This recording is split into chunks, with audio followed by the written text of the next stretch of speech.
अस्सलाम वालेकुम, कैसे हैं आप सब लोग। उम्मीद है आप सब लोग खैरियत से होंगे। गुज़िश्ता दिनों सोशल मीडिया पे एक वाक़या बड़ा वायरल हुआ रहा। वो ये था कि एक पुलिस एहलकार ने डॉक्टर को गोलियाँ मारी। बेसिकली ये क्या चीज़ है, हमारे माशरे में से सब्र, इखलाकियात, ये सारी चीज़ें ख़त्म होती जा रही हैं।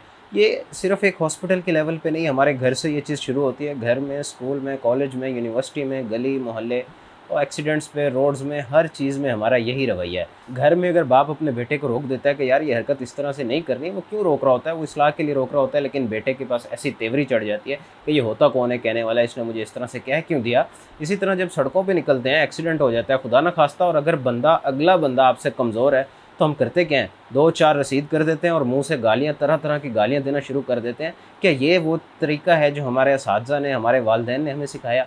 उसके बाद एक्सीडेंट को ही आगे लेके चलें तो एक्सीडेंट्स के बाद हम जब हॉस्पिटल में पहुंचते हैं, यकीनन ज़िंदगी और मौत का फ़ैसला करने वाली अल्लाह की ज़ात है। डॉक्टर्स के हाथ में, किसी के हाथ में ज़िंदगी और मौत का फ़ैसला नहीं होता। ये सारे के सारे जो कोशिश में लगे हुए होते हैं कि हम किसी तरह से इसकी ज़िंदगी बचा लें, लेकिन मौत बरहक है, हर किसी को मौत आनी है। मैं हूँ, आप हैं, हम सब ने एक दिन मरना है। कुल्लु नफ्सिन ज़ायक़तुल मौत, कुरान पाक ये फ़ैसला कर चुका है। और फिर मौत के बाद हमारा रवैया क्या होता है?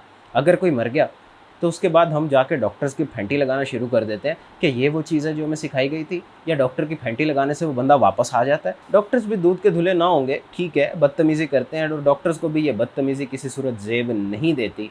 चाहे आपने 24 घंटे की, 36 घंटे की, 48 घंटे की, जितनी मर्ज़ी आपने ड्यूटी की हुई है, आपको कोई भी बंदा ये पासपोर्ट नहीं देता कि आप किसी के साथ बदतमीज़ी करने लग जाओ। लेकिन यकीनन सारे डॉक्टर्स ऐसे नहीं करते, बहुत कम मिकदार है इस तरह के डॉक्टर्स की भी। जब एक्सीडेंट के बाद रिलेटिव्स आते हैं, उनको कहा जाता है कि आपके मरीज़ को ब्लड की ज़रूरत है, और यकीन कीजिए इमरजेंसी में वो और यकीन कीजिए कि इमरजेंसी में वो रिलेटिव्स नज़र नहीं आते। ये कंडीशंस तो मैं खुद देख चुका हूँ अपनी आँख से कि जब ब्लड डोनेशन की बारी आती है तब आप चले जाते हैं, ये इखलाकियात है। और उसके बाद जब किसी की डेथ हो जाती है तो उस वक्त आके फैंटी लगाना शुरू कर देते हैं।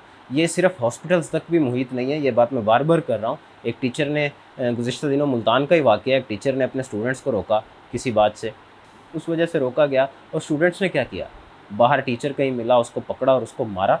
ये चीज़ें हैं। हम कहने को तो मुसलमान हैं, हम किस तरह के मुसलमान हैं? हमारे नबी ने हमें ये सिखाया था? बिल्कुल भी नहीं सिखाया था। वजह क्या है कि हमें सब्र नाम की चीज़ ख़त्म हो गई है, हमें इखलाकियात नहीं रही, इखलाकियात का जनाजा निकल चुका हुआ है। हमारे नबी ने तो हमें कहा था कि मुसलमान वो है जिसकी ज़बान और हाथ से दूसरा मुसलमान महफूज रहे। अब इस पैमाने पे ज़रा अपने आप को रख के देख लें, मैं रखूँ या बाकी रखें, हम किस दर्जे के मुसलमान हैं। इस हदीस के मुताबिक तो हम मुसलमान कहाँ रहते हैं। और हमारे लोग सियासी गुफ्तगू में जब शुरू होते हैं, सियासी गुफ्तगू जब तक इख्तिलाफ़ राय है तब तक तो ठीक है, लेकिन फ़ेसबुक पे हम गुफ्तगू करते हुए एक दूसरे की ज़ातियात पे उतर आते हैं, एक दूसरे को गालम गलोच शुरू कर देते हैं, और मार पिटाई के साथ ये गालम गलोच एक बहुत बड़ा फितना जन्म ले चुका है। कहाँ से आया ये? हमारी जो इनपुट है, हम जो कुछ देख रहे हैं, जो कुछ सुन रहे हैं, हमारी सारी की सारी इनपुट ही आजकल हम मूवीज़ देखते हैं, नेटफ्लिक्स बड़ा आम हुआ है। ये चीज़ें जब देख रहे हैं, ये चीज़ें हमारे माइंड में एक चीज़ डाल रही हैं, गाली। पहले विलन गाली दिया करता था और अब हीरोज़ भी गालियाँ देने लग गए हैं। ये गालियाँ क्यों? क्यों? आखिर क्या है ऐसी वजह? हमारे लोग बोलने लग गए हैं कि जनाब गाली के बगैर हमारी बात कंप्लीट नहीं होती, गाली के बगैर उनको जज़्बात का इज़हार नहीं कर पाते, गाली के बगैर आपके जज़्बात का इज़हार नहीं होता, गाली के बगैर आपकी खुशी का इज़हार नहीं होता, गाली के बगैर आपकी गमों का इज़हार नहीं होता, गुस्सा आपका गाली के बगैर नहीं निकलता। ये तो कहीं का इस्लाम नहीं है, ये तो कहीं का तरीका नहीं है।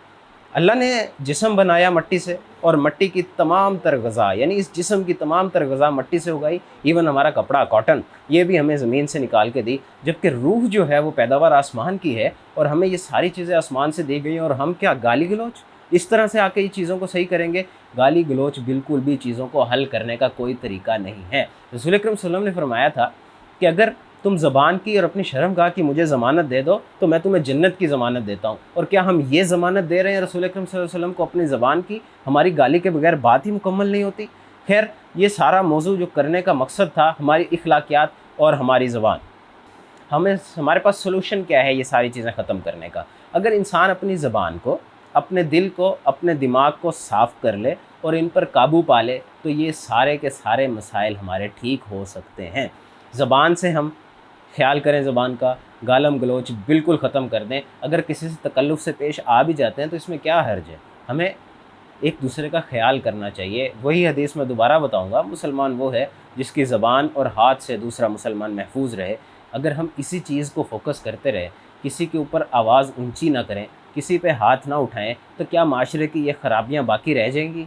यकीनन ये ख़राबियाँ ख़त्म हो जाएंगी। और अगर हमारा दिल साफ़ है, हम नीयत हमारी साफ़ है, दिल से हम अच्छी सोच रखते हैं किसी दूसरे के लिए, तो यकीनन ज़बान पे भी हमारे पास इस तरह के कलिमात नहीं आएंगे, हम वहाँ से भी महफूज रहेंगे। और अगर दिमाग से भी हम नेगेटिविटी निकाल देते हैं, तो ये सारे के सारे मसाइल हमारे हल हो सकते हैं। हम दूसरों से तो तकाज़ा करते हैं कि जी आप ये काम ठीक करो, लेकिन हमने आप खुद को कब ठीक करना है। ये पैगाम देने का मकसद जो है वो ये है कि हम अपने गिरेबान में झांकें। अपने गिरेबान में झांकते ही हमें पता चल जाएगा कि हमारी नीयत कैसी, हमारी ज़बान किस लेवल पे खड़ी हुई है, हमारे हाथ किस लेवल पे हैं और हमारा दिमाग किस लेवल पे है। दिमाग हमें डिप्रेशन की तरफ या किसी दूसरे को डिप्रेशन की तरफ तो नहीं लेके जा रहा। अगर कोई दूसरा खुदकुशी कर रहा है तो उसकी वजह हमारी ज़बान भी तो हो सकती है, हमारा हाथ भी तो हो सकता है। अगर हमने किसी को कमज़ोर देखा, हम उस पर चढ़ाई कर दी, वो डिप्रेशन में चला गया, तो क्या ये सब चीज़ें सही करने की ज़रूरत नहीं है?